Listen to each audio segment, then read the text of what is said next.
Bienvenue à tous pour cette troisième édition de la Fashion Tech Week de Biarritz. On était en 2018 ici déjà à l'Estia. On était parti l'année dernière faire une escapade à Bordeaux et nous voilà revenus pour cette troisième édition chez nous dans ce nouveau bâtiment. Donc troisième édition de la Fashion Tech Week Biarritz. On n'est pas tout seul aujourd'hui, c'est un événement qui est national, qui a démarré à Paris hier. On sera d'ailleurs en duplex ce soir. Je vais passer mon programme. On sera en duplex ce soir avec la Paris. Oh, c'était parfait. Voilà, juste vous remettre le programme qui vous a été distribué. On sera en duplex ce soir avec la Fashion Tech Paris, avec l'entreprise Bellara, qui pilote une table ronde avec des intervenants à partir donc, de l'école S-Mode de Paris. On a proposé de refaire une retransmission en duplex également pour s'associer donc, à cet événement. Donc Paris, ils ont démarré hier avec un hackathon. Ils ont différents événements. Eux, ça dure la semaine. C'est pour ça que ça s'appelle Fashion Tech Week. Nous, on le fait sur une journée, mais en tout cas une journée qui est dense avec un programme concentré. Il y a également une édition à Lyon qui est pilotée par le pôle de compétitivité Techterra, voilà, qui se déroule également en ce moment. Et puis donc nous ici à l'Estia, dans le cadre des activités de la chaire Bali. Donc la chaire Bali, pour ceux qui nous rejoignent pour la première fois, c'est un programme d'enseignement et de recherche dédié à l'innovation technologique pour l'industrie de la mode et du textile.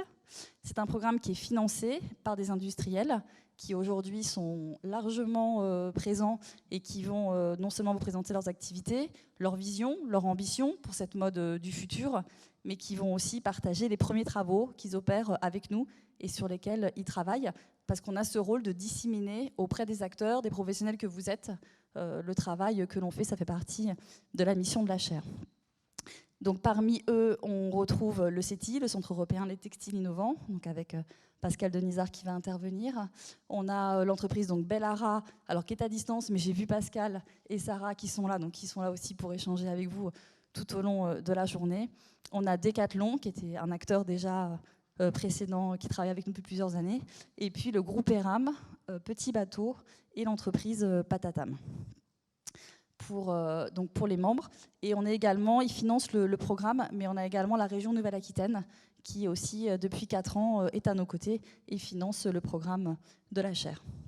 Alors la chaire en 2020, elle a connu un moment charnière.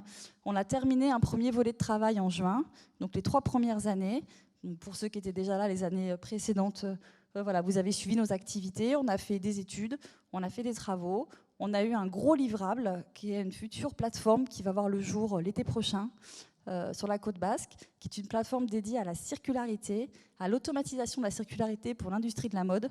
Donc pour être assez court, c'est une plateforme sur laquelle on va retrouver des équipements dédiés à l'automatisation du tri de vêtements pour essayer de les trier par couleur, par matière, en vue d'essayer de les valoriser.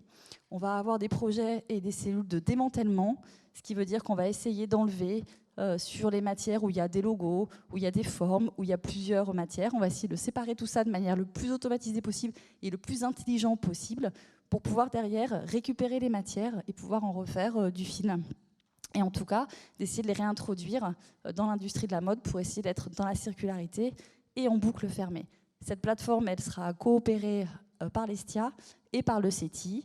Le CETI a déjà un démonstrateur sur lequel il peut avoir des vêtements, des vieux t-shirts en coton usagés, avec lequel il peut refaire du fil. Donc on s'est associé au CETI pour avoir une démarche complète et une boucle fermée complète. Donc premier gros livrable de la chaire Bali de la version des 3 années précédentes.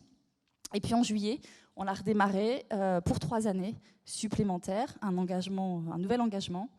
Là, pour ces 3 années, on va travailler autour de la circularité. Je crois que c'était déjà très pressenti dans Bali 1, et puis c'est très prégnant, on va le retrouver toute la journée. Donc on va travailler sur une mode circulaire, une mode raisonnée, donc une mode qui va chercher à produire plus raisonnablement, au plus proche des attentes du consommateur, qui place le consommateur au cœur de la démarche de conception, de fabrication, de production et de distribution, et une mode rapprochée, c'est-à-dire qu'avec l'ambition de pouvoir avoir les sites de production au plus proche des sites de consommation, tant que c'est envisageable, tant que c'est possible et tant que c'est aussi économiquement viable. Mais tous ces travaux, toutes ces approches, on va les retrouver tout au long de la journée. Petit aparté, j'ai oublié, quand on a parlé donc de mode circulaire, il y a un document qui vous a été remis à l'entrée, sur lequel on a travaillé cet été. C'est une élève ingénieure de l'ESTIA qui a travaillé sur le document, Laure, je sais qu'elle est par là. Voilà. Et donc on a travaillé à essayer de regrouper des leviers technologiques qui permettent d'aller faire de la circularité. Donc vous allez retrouver dans le document un certain nombre de technologies. Et voilà, c'est une première approche, un premier livrable sur le sujet. Mais il y a d'autres travaux en cours et d'autres travaux qui vont vous être présentés.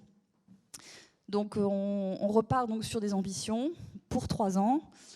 Avec donc les industriels, avec vous également. Vous verrez que vous pouvez être associé à la démarche de la chaire, qu'il y a des groupes de travail, il y a des choses qui sont ouvertes, il y a des choses sur lesquelles on peut travailler.